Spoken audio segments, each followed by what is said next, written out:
Nos professionnels de la petite enfance, de l'enfance et de la jeunesse sont responsables des enfants de notre communauté, donc de notre territoire. Donc il nous semble important qu'ils soient formés, qu'ils soient bien formés. On a des équipes qui sont force de proposition, donc on fait des formations en fonction des thèmes qui nous semblent importants et qui leur semblent importants, pour qu'ils puissent après tout au long de l'année s'occuper de nos petits.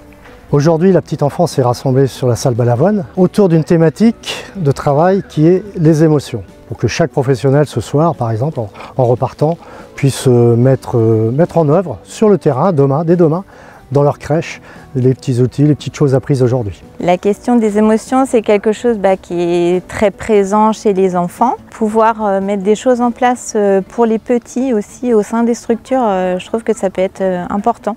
Parce qu'il peut y avoir de la colère en effet, et voilà, pouvoir créer un petit endroit où ils peuvent aller s'exprimer, je trouve que ça peut être des choses très utiles.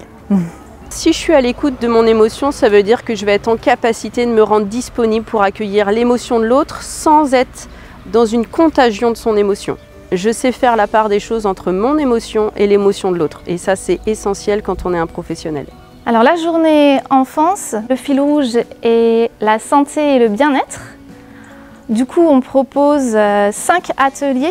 Un atelier d'art-thérapie avec Florence Bopp, atelier éveil musical avec Daniel Sibert, l'atelier yoga avec Anne Devouge, l'atelier autour du livre avec Mélodie Harry et Sandra Ricordo, et l'atelier jeu en bois comme outil d'échange intergénération avec Laura Danseau. L'objectif, c'est vraiment de se former sur de la pédagogie ou sur de la pratique ou des techniques. Du coup, l'enfant est vu dans sa généralité, dans sa globalité, qu'il habite Jarzé ou qu'il habite Morane, et il aura la même prestation. S'il change d'accueil de loisirs, il retrouvera les mêmes techniques. C'est notre objectif, d'avoir un personnel en fait unitaire, uniforme, et puis allant dans la même pédagogie. Pour cette journée, la thématique jeunesse, c'était notamment sur les émotions, c'est-à-dire comment se comprendre, comment comprendre les autres, pour mieux gérer les situations conflictuelles qu'on peut avoir, que ce soit avec les jeunes, mais aussi dans le monde du travail. Et puis c'est important aussi de pouvoir après partager ceci avec les jeunes pour qu'ils puissent se sentir le mieux possible dans nos espaces. Donc ça permet de les former tout simplement et d'avoir la même ligne conductrice pour tout le monde. Nous avons fermé toutes les structures justement pour pouvoir permettre cette formation, donc un jour dans l'année.